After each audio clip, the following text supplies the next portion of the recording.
अब यहाँ तक आ ही गए हैं तो हमारे चैनल को सब्सक्राइब जरूर करें और नीचे दिए गए बेल आइकन को जरूर दबाएं ताकि हर खबर सबसे पहले पहुंचे आप तक। नमस्कार, मैं हूं महक शर्मा और इस वक्त आप ये लाइव तस्वीरें देख रहे हैं हरियाणा के करनाल से। दोस्तों, करनाल कल्पना चावला के नाम से जाना जाता है और मैं आपको बताना चाहूँगी कि आज की जो ये कवरेज हम आपको दिखा रहे हैं, ये कवरेज बहुत ज़्यादा ज़रूरी है दिखानी, क्योंकि मैं आपको बताना चाहती हूँ कि बहुत सारे घरों में कुछ लोग ऐसे होते हैं जिनके घरों में जब बेटी जन्म लेती है तो वो लोग दुख प्रकट करते हैं, दुख जाहिर करते हैं। लेकिन बहुत सारे लोग ऐसे भी होते हैं जो सोचते हैं कि बेटे भाग्य से जन्म लेते हैं और बेटियां सौभाग्य से। वहीं हम आज एक ऐसे परिवार में पहुंचे हैं, एक ऐसी बेटी से आपको रूबरू करवाने जाएंगे जिसके बारे में आपको बताना बहुत ज़्यादा ज़रूरी इस वजह से हो जाता है क्योंकि वो बेटी आपके अपने शहर करनाल की है और उस बेटी ने ऐसा क्या मुकाम हासिल किया है जिसके बाद आप आज उनको IBN24 के मंच पर देखेंगे। सबसे पहले स्वागत करेंगे आज हमारे साथ IBN24 के इस मंच पर प्रेरणा ग्रोवर का, जो कि एक प्रेरणा स्तोत्र बनकर उभरी भी हैं। अपने परिवार वालों का भी उन्होंने नाम रोशन किया, अपने भाई बहन का, अपने रिश्तेदारों का और पूरे करनाल का भी अब आने वाले समय में नाम रोशन करने जा रही हैं। क्या कुछ उन्होंने उपलब्धि हासिल की है जिसके बाद आज हम उनके घर पर पहुंचे हैं वो आपको ज़रूर बताएंगे। लेकिन आप सभी लोगों से मेरी अपील यही रहेगी, वीडियो को आप शेयर भी करें और जितने भी लोग इस वीडियो को देखेंगे इसे ज़्यादा से ज़्यादा सब लोगों तक ज़रूर पहुँचाएँ। सबसे पहले प्रेरणा, फर्स्ट ऑफ ऑल कॉन्ग्रेचुलेशंस। और क्या आपने ऐसी उपलब्धि हासिल की है जिसके बाद हम आपके पास यहाँ पर आए हैं, व्यूवर जानना चाहेंगे। मैं recently international Max Planck research school ने मुझे रिक्रूट किया है for continuing my PhD in neurodegenerative biochemistry. So कौन सी कंट्री आप? Germany, that's in Germany. हाँ, Okay. तो मैं थोड़े ही टाइम में जर्मनी ट्रैवल करूँगी एंड फिर मैं वहाँ पर अपनी PhD परस्यू करूँगी and soon enough I learn a doctorate and return back to India, serve this country. तो कहाँ से आपकी जर्नी स्टार्ट होती है? PhD आप करने जा रहे हैं, स्कूलिंग आपकी कहाँ से रही है? स्कूलिंग मेरी करनाल से ही रही है। प्राइमरी स्कूलिंग मेरी यहाँ पर दयाल सिंह पब्लिक स्कूल से रही है और दूसरा उसके बाद मैंने स्विच किया बाबा रामदास विद्यापीठ में, जहाँ पर बाकी फिर बाद की मेरी स्कूलिंग रही। उसके बाद वहाँ से फिर मैं B.Tech बायोटेक्नोलॉजी करने मैं VIT वेल्लोर गई, वेल्लोर तमिलनाडु गई। उसके बाद फिर वहाँ पर भी काफ़ी करिकुलर एक्स्ट्रा करिकुलर अचीवमेंट्स रही हैं मेरी। और उसके बाद फिर मैंने गेट का एग्ज़ाम दिया जिसमें मेरा ऑल इंडिया रैंक 23 था, जिसके बेसिस पर मुझे IIT दिल्ली में एडमिशन मिला।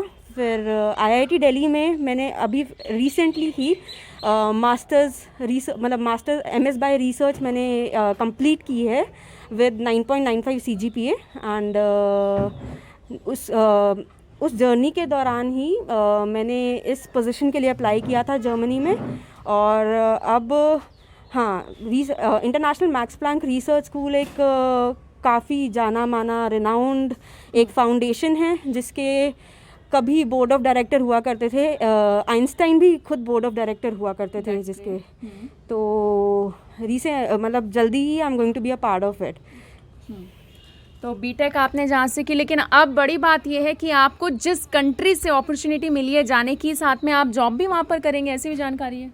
नहीं, मैं जहाँ एम्प्लॉयमेंट कॉन्ट्रैक्ट पे रही हूँ बट उस कॉन्ट्रैक्ट के साथ मैं एज अ रिसर्च असिस्टेंट काम करूँगी एंड आफ्टर 4 इयर्स मुझे PhD डिग्री दी जाएगी।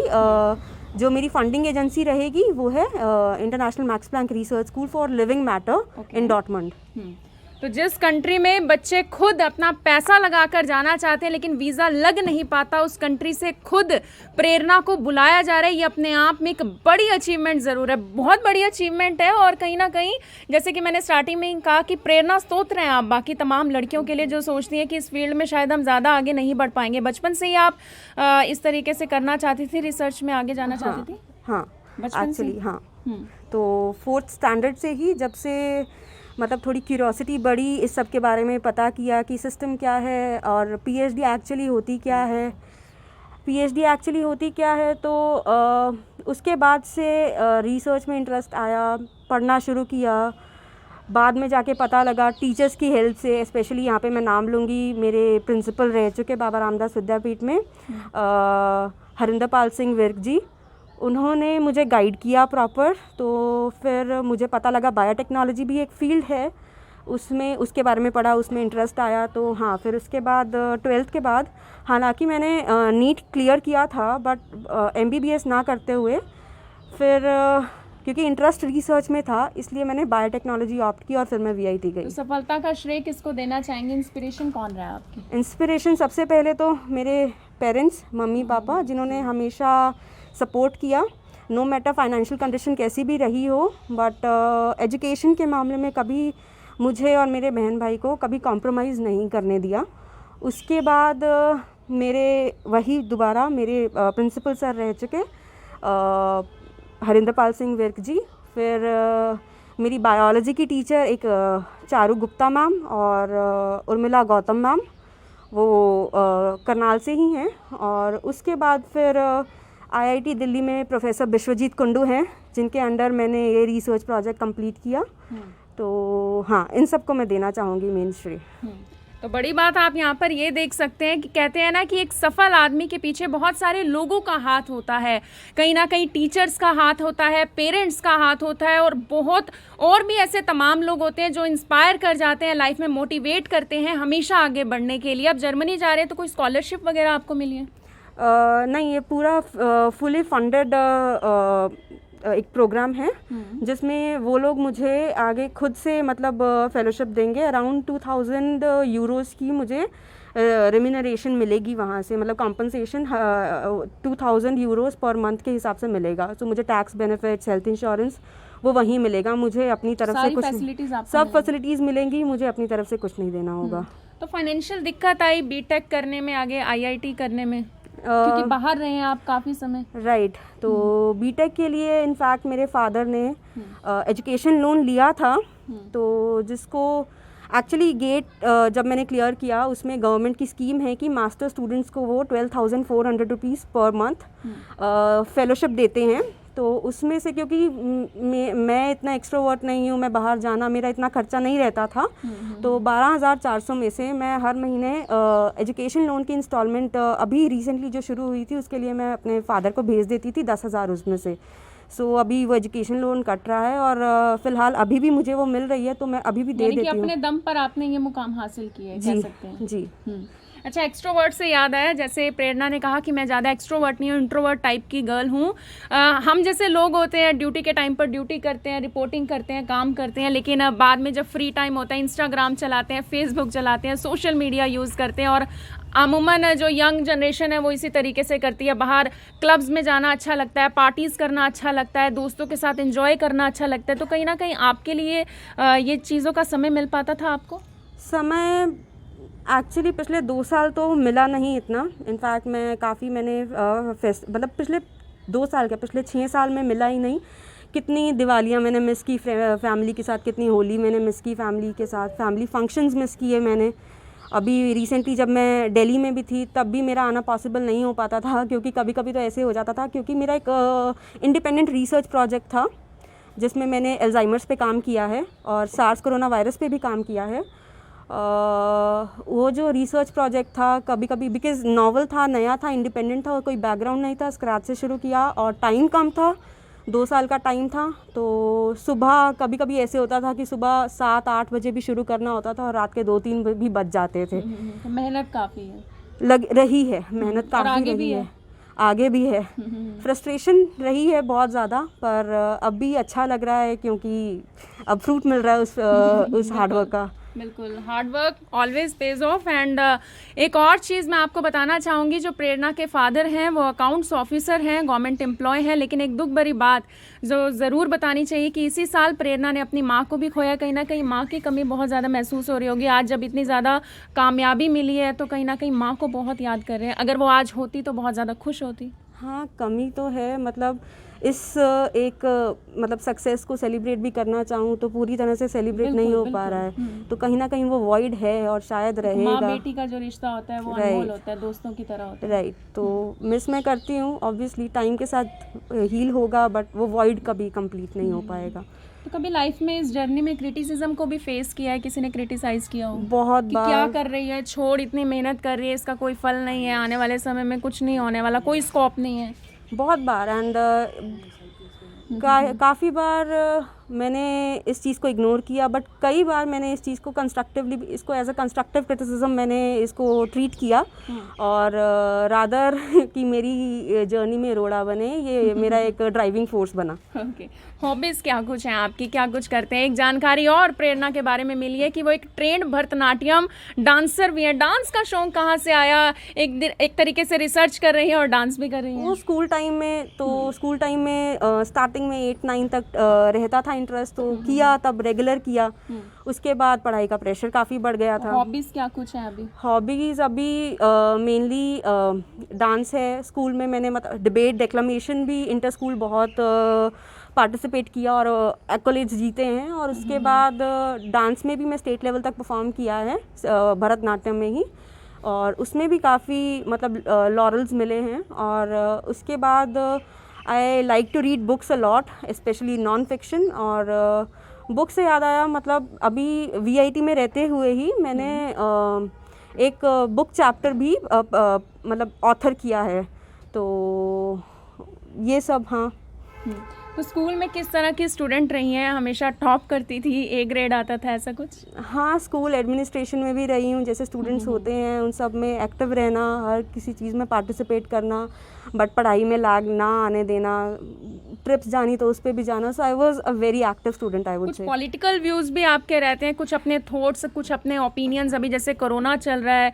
उसको लेकर कुछ आपके अपने थॉट्स हो, अपने ओपिनियंस हो? पॉलिटिकली अगर आप बात कर रहे हैं, तो अभी जो रिसेंटली इंडिया में पोलराइजेशन बहुत हो रहा है, मतलब पोलराइजेशन ऐसे कि no matter if you are right और यू आर रॉन्ग, आप उस चीज़ को डिसाइड करेंगे ओपिनियन के बेसिस पे नहीं, आप उस चीज़ को डिसाइड करेंगे आपकी पॉलिटिकल एफिलिएशन क्या है, आप राइट विंग हैं, लेफ्ट विंग हैं। तो बेस्ड ऑन दैट वो थोड़ा एक रिसेंटली, जैसे पिछले मैं 2 साल जब दिल्ली रही, पता नहीं कितना, कभी जेएनयू का कुछ, कभी जामिया में कुछ, कभी सीएए के दंगे, वो मैंने खुद अपनी आंखों से देखे हैं। वो लिटरली मैंने गाड़ियाँ जलती हुई देखी हैं, वो वैंडलिज्म देखा है। तो सीएए के दंगे, उसके बाद अब ये आंदोलन, किसान आंदोलन, मतलब मुझे घर आने जाने में काफ़ी दिक्कत होती है। और ये सब जो इतना देखा है तो अच्छा नहीं लगता। अभी 26 जनवरी को जो भी हुआ, और उसके बाद ये सारा कुछ अच्छा नहीं लगता। तो अभी थोड़ा आई थिंक अभी ज़रूरत है इस थोड़े पोलराइजेशन को कम करने की, ओपिनियंस अपने हिसाब से बनाने की, ना कि पॉलिटिकल एफिलिएशन देखने अच्छा, की। प्रेरणा सिर्फ 25 इयर्स की है, मुझसे सिर्फ 1 साल बड़ी हैं आप, और इतनी कम एज में इतना कुछ आपने अचीव कर लिया है कहीं ना कहीं। तो गवर्नमेंट की तरफ से भी कोई फंड वगैरह मिलता है रिसर्च रिसर्च के लिए? कोई दिक्कत भी आती है उसमें? आती है, बहुत आती है। मतलब गवर्नमेंट की तरफ से कोई सपोर्ट है? गवर्नमेंट की तरफ से एक जैसे जब बजट डिसाइड होता है तो रिसर्च के लिए एक अपना फंड एलोकेट होता है सेंटर की तरफ से हर गवर्नमेंट इंस्टीट्यूशन के लिए। तो अभी रिसेंटली जैसे अब सार्स कोरोना वायरस का आया, तो आई थिंक अब इसके बाद गवर्नमेंट को ज़रूरत है थोड़ा उस चीज़ को रिकन्सिडर करने की कि कितना फ़ंड वो एलोकेट करेंगे। अभी मतलब रिसोर्सेज में कमी रही है कहीं ना कहीं, मतलब रॉ मटेरियल हम लोग को रिसर्च के लिए चाहिए होता है, तो वो टाइमली अवेलेबल नहीं है या फंड्स नहीं हैं, तो ये कहीं ना कहीं रहता है। तो 25 की एज में बाकी जो रिसर्चर्स हैं वो इस मुकाम को हासिल कर लेते हैं आमों में? हाँ, करते ही हैं। मतलब मैं तो खुद अगर मेहनत करें तो कोई क्यों नहीं करते। मतलब everything is possible. Like once I mean, I think there are 2 elements, hard work and luck. Hard work is luck is something you cannot control, but hard work is something you have your control on. So definitely. बहुत सारे लोग होते हैं जो सोचते हैं कि हमारी किस्मत में ही नहीं है, लेकिन अगर आप हार्ड वर्क करते हैं तो सब कुछ आपकी किस्मत में ज़रूर होता है। अच्छा, एक और सवाल पूछना चाहूँगी, क्या फ्यूचर अपॉर्चुनिटीज़ हैं आप लोगों के लिए, यानी कि रिसर्चर्स के लिए आने वाले समय में क्या अपॉर्चुनिटीज़ रहती हैं? जो लोग अब आपकी वीडियो देखेंगे और वो भी सोचेंगे कि हमें भी PhD वगैरह करने, हमें भी रिसर्चर बनना है। तो ट्रेडिशनली 3 ऑप्शन होते हैं। पहला ऑप्शन होता है कि PhD करने के बाद आप इंडस्ट्री में जा सकते हो और इंडस्ट्री में सर्व कर सकते हो। If you want a good lifestyle, बहुत पैसा कमाना है तो आप इंडस्ट्री में जा सकते हो। दूसरा ऑप्शन होता है आप साइंटिफिक एडिटर बन सकते हो, जैसे साइंटिफिक जर्नल्स होती हैं उनमें जाके आप एडिटर बन सकते हो, उनमें कोई पोजीशंस होती हैं। तीसरा होता है एकेडमिया, जैसे प्रोफेसर्स होते हैं जो रिसर्च इंडिपेंडेंटली करते हैं, साइंटिस्ट्स होते हैं, तो ये अपॉर्चुनिटीज़ रहती हैं। तो व्हाट आई वांट इज़, मेरा अभी जो फ़िलहाल है कि मैं पीएचडी करने के बाद, पोस्ट डॉक्टरेट करने के बाद मैं एकेडमिया में ही जाऊँ। अच्छा, आपने कहा कि मेरा काफ़ी एक स्ट्रॉन्ग ओपिनियन रहता है, चाहे किसी भी कंटेंट के ऊपर बात करूं। रिजर्वेशन को लेकर आप क्या सोचते हैं कि वो कास्ट बेस्ड होना चाहिए, फाइनेंशियल स्टेटस को देखकर होना चाहिए, किस तरीके से? और आपको इस चीज़ का सामना करना पड़ा कभी? हाँ, एक्चुअली वीआईटी एक प्राइवेट यूनिवर्सिटी है, तो वहाँ पर तो ऐसा कुछ नहीं था, लेकिन उसके बाद जब गेट दिया उसमें जो रिज़र्वेशन का क्राइटेरिया रहा, अभी जो गवर्नमेंट इंस्टीट्यूशंस में जाके देखा कि क्या कोटा है और ये सब कुछ, तो बहुत एक बायस्ड लगता है सिस्टम, बहुत डिस्क्रिमिनेटेड फील होता है उस टाइम पे। मैंने खुद इस चीज़ को फील किया है।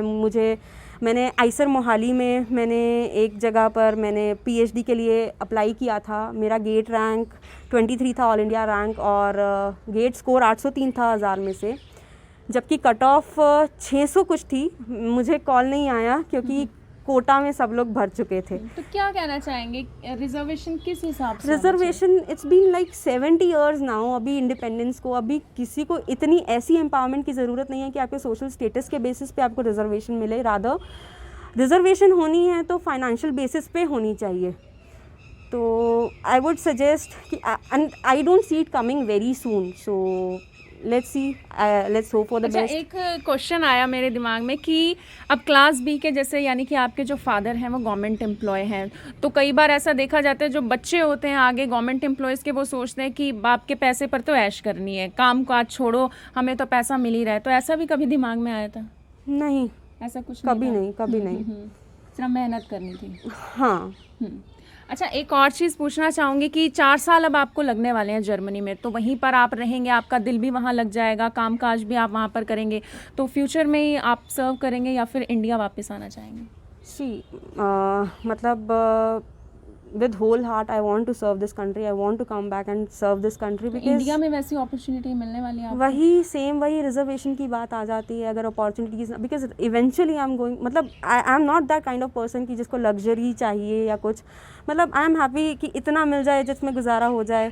तो eventually I am going to have a family, अगर and I would want to give them the kind of lifestyle I never had. So not extravaganza, nothing, but एक बेसिक लाइफस्टाइल दिया जा सके। तो इन केस इंडिया में वो मुझे opportunity नहीं मिलती है तो मेरे पास कोई और ऑप्शन नहीं होगा रादर देन मूविंग अब्रॉड।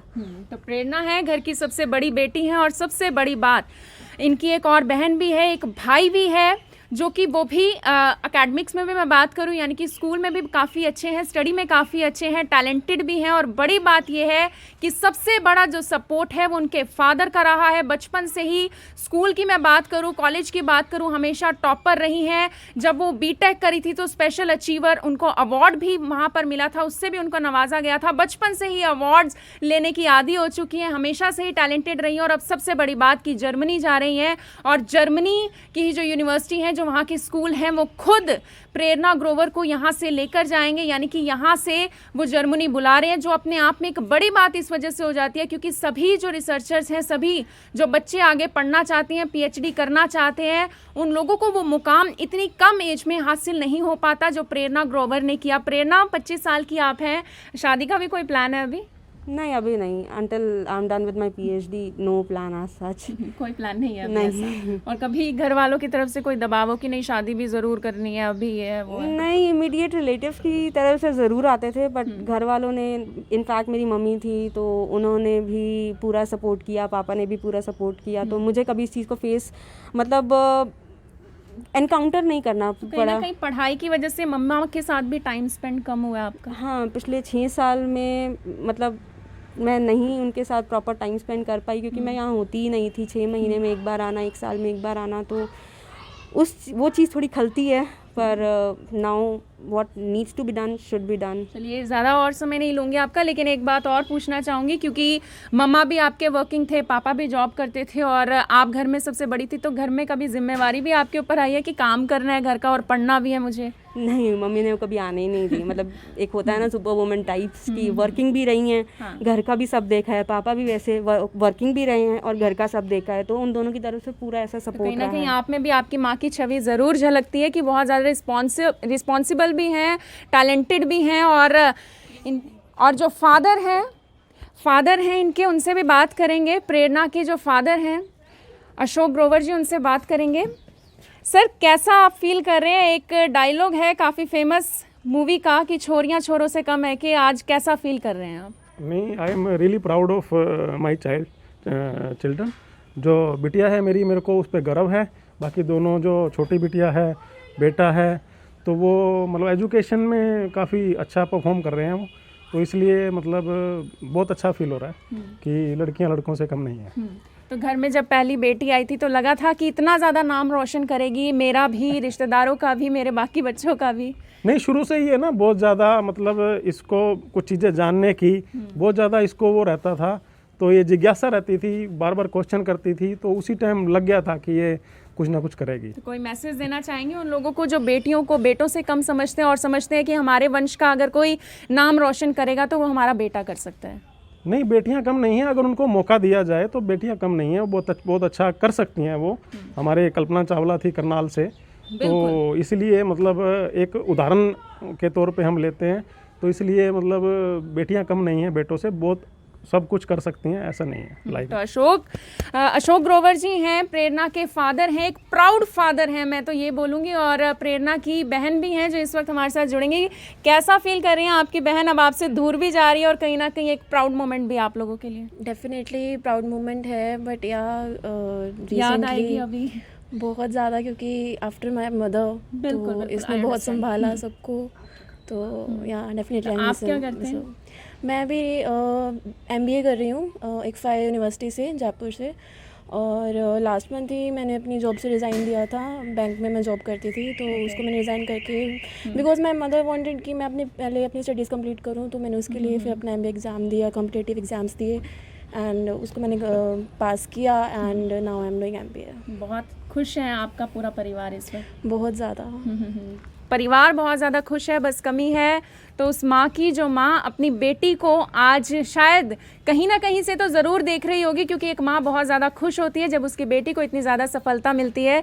आप भाई हैं प्रेरणा के, क्या नाम है आपका और आप क्या करते हैं? मेरा नाम सार्थक है और मैं अभी +2 के मेरे एग्ज़ाम्स अभी हुए नहीं, बट मैं पास हो चुका हूँ उसमें। तो अभी मैं JEE मेंस की तैयारी कर रहा हूँ, मुझे आगे इंजीनियरिंग में जाना है और अपना उसी में कंप्यूटर साइंस में अपना करियर परस्यू करना चाहता हूँ। तो कभी ऐसा घर में हुआ कि अरे बहन तो इतना ज़्यादा टैलेंटेड है, तू भी कुछ कर ले, ऐसा कुछ? ये तो रोज़ ही होता है, बट वो मजाक में होता है, ऐसा कुछ नहीं है। अच्छा, ऐसा भी कभी हुआ, क्योंकि मुझे जो जानकारी मिली कि आप जो तीनों भाई बहन हैं अलग अलग आपने स्ट्रीम सिलेक्ट की, तो ऐसा कभी नहीं हुआ कि उसने भी साइंस ली थी तो तू भी साइंस ले? नहीं, ऐसा तो कुछ भी नहीं हुआ। मतलब पेरेंट्स ने ऐसा कुछ नहीं कहा, उन्होंने कहा तुझे जो करना है कर, बट हाँ अपनी तरफ से हार्ड वर्क पूरा रखियो, जिसमें भी जाना है उसमें अपना बेस्ट एक देना। भाई को कैसी फील आती है जब उसकी सिस्टर इतनी ज़्यादा सफलता हासिल कर लेती है? मैं बहुत प्राउड फील कर रहा हूँ उसके लिए, और मिस भी करेंगे बहन मिस को? भी करूँगा, बिकॉज वो मेरी सेकंड मदर की तरह है। बिल्कुल बिल्कुल। और हाँ, मैं बहुत प्राउड हूँ उसके लिए और खुश हूँ। बहुत प्राउड हैं। और ये था प्रेरणा का परिवार। और अगर आपके भी परिवार में ऐसा कोई व्यक्ति है, कोई ऐसा सदस्य है, या फिर आपका कोई बच्चा है जिसने वो मुकाम हासिल करके दिखाया है जिसको देखकर आपको लगता है कि हम I-BAN24 के माध्यम से आप तक पहुंचा सके, तो हम यानी कि मैं आप लोगों के घर तक भी ज़रूर आऊँगी। प्रेरणा की दादी भी हैं इस वक्त हमारे साथ, उनसे भी जानेंगे। कैसे हैं आप? ठीक हूँ। खुश हैं? खुश हूँ, बहुत खुश। मिस भी करेंगे प्रेरणा को? हाँ जी। 4 साल बाहर रहेंगी अब वो। पहले भी खैर बाहर रह रही थी, बाहर लेकिन रह अब रही थी पहले भी। अब कमी तो एक ही है बस, इसकी मम्मी। इसकी मम्मी की। हाँ जी, बहुत खुश हूँ। जब इसका वीजा आया था मैं बहुत खुश। तो बचपन से ही ऐसी है हाँ जी, प्रेरणा, बचपन से ही ऐसी। बहुत खुश हैं, बहुत खुश हैं। एक भावुक पल भी ज़रूर होता है परिवार वालों के लिए, क्योंकि आप समझ सकते हैं हालात हमने सारे परिवार के आपको बताए। कहीं ना कहीं देखिए, जब शुरुआत होती है बच्चे की सफलता की ओर, तब मुश्किलें बहुत ज़्यादा आती हैं, लेकिन ज़रूरत होती है उन मुश्किलों को पार कर कर आगे बढ़ने की। रुकावटें हर किसी की लाइफ में आती हैं, लेकिन ज़रूरत होती है उन रुकावटों को अपनी मेहनत से आगे पार करने की। आप सभी लोगों से अपील, इस वीडियो को देखें भी और इसे शेयर ज़रूर करें। आप देख रहे हैं IBN24, मैं हूं महक शर्मा, हरियाणा के करनाल से आप सभी के साथ लाइव। धन्यवाद।